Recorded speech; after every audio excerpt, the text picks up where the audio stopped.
If you're watching this video on YouTube, remember, if you have a question, comment, or suggestion for me, you can post it on 3D Game Man, and the link is provided below. Hello again, I'm Rodney Reynolds from 3dgameman.com, and welcome to another video review. Today I'm looking at the Fractal Design Define R4 case. The box is pretty plain, although it does have a couple of pictures as well as features and specifications about the product, and there are two holes on either side for carrying it, and the case is a little bit heavy, so they will come in handy. It's packaged really well with styrofoam on either end, and the case is in a plastic bag. They include a user's manual, and they have protective plastic on the front door. Now, this is a mid-tower case, but as you can see, it's pretty deep. It goes back quite a distance, a lot more than most mid-tower cases, and this is fantastic if you are looking for, a mid-tower case that you can fit a lot of gear inside of. It's mainly constructed from steel, but there's plastic, and they also have acoustic dampening material in this case. At the top of the case, you can install two optional 120mm or two optional 140mm fans, and note how these holes are actually covered. That's a good thing, because if there's no fan in there, then you want to keep the dust out. Very conveniently located at the top front is the microphone jack, headphone jack, reset button, power button, and note the power LED and hard drive activity LED, as well as two USB 3 ports and two USB 2 ports. The front door appears to be aluminum, but it actually isn't. It is plastic, but it does have that nice brushed aluminum look. And the door is hinged on the left side and cannot be hinged on the right side. Note the acoustic dampening material on the inside of the door. There's two 5 1/4 inch drive bays, and these drive bay covers come off very easily. You just pull on this side and it goes back just as easily. They include a fan controller, so you can adjust the speed of up to 3 fans. They have 3 different settings: a 5 volt or low speed, 7 volt or medium speed, or the 12 volt, which is the high speed. Now, there's a panel right here, which when you press at the top swings down, or you can remove it. And they do include one 140mm intake fan, but you can also install another optional 120mm or 140mm fan, and note that they do include a removable dust filter. Now, they do have ventilation on this front panel on both sides as well as the bottom, and this is to allow that 140mm fan, or if you have other fans installed, to intake cool air inside of the case.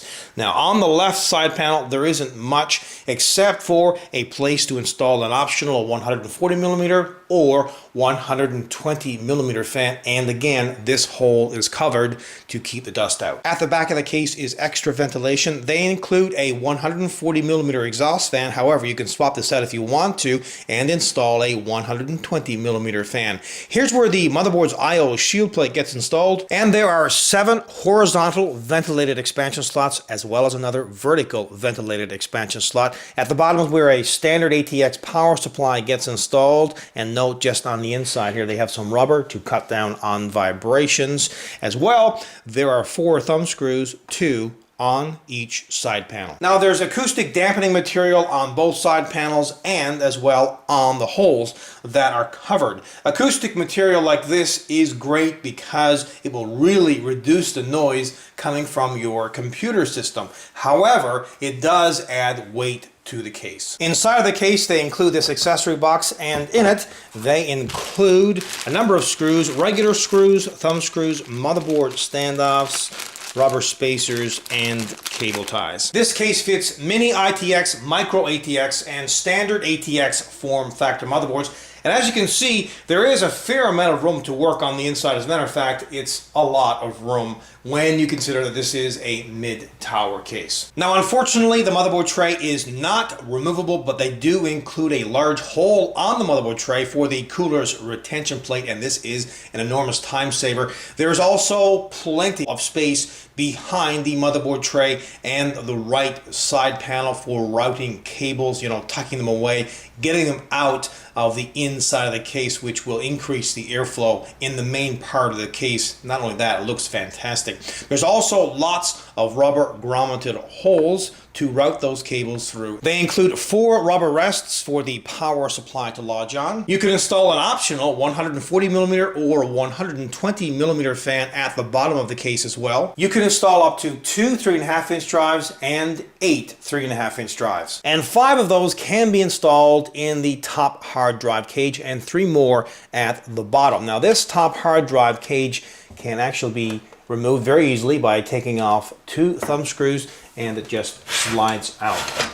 Now to install a drive, simply remove one of these drive bay cages. Note the rubber grommets that are on them to prevent vibrations, and once it's installed, just slide it back into place. And by the way, these are steel. They are not plastic, so they are not flimsy, very sturdy, so it's not going to twist, and you're not going to have a problem, removing it or installing it. Now just have a look at the top of the case. On the inside, you'll see those 2 holes, which are for fans, which are covered. They have acoustic dampening material on those, and that will certainly help keep the noise down as well. There is no acoustic dampening material though on the back of the case or the front of the case, and that shouldn't matter so much because there's hardly anywhere to put it on the front and the back of the case anyway. Also, there should be no problem fitting a nice size radiator here at the top. And by the way, the fan leads are all braided. Now video card length will vary. It depends whether you have this top hard drive cage installed or not. But if you do, you can fit a video card that is up to 295 millimeters in length. But if it's removed, you can fit a video card that is up to 430 millimeters in length. You can install a cooler that is 170 millimeters in height, and power supplies that vary in length depending if you have the bottom fan installed or not, from 170 millimeters up to 270 millimeters long. Have a look behind the motherboard tray, and now you can see what I was mentioning about the rubber grommeted holes and all of these punch outs so you can attach the cables to. And by the way, there is 26 millimeters of space behind the motherboard tray and the right side panel. At the bottom are 4 soft rubber feet, and the front 2 are audio video style feet. They also include a removable dust filter. Now have a listen to the stock fans at full speed, but with the acoustic material and the fans being so quiet, you're probably not going to be able to hear them.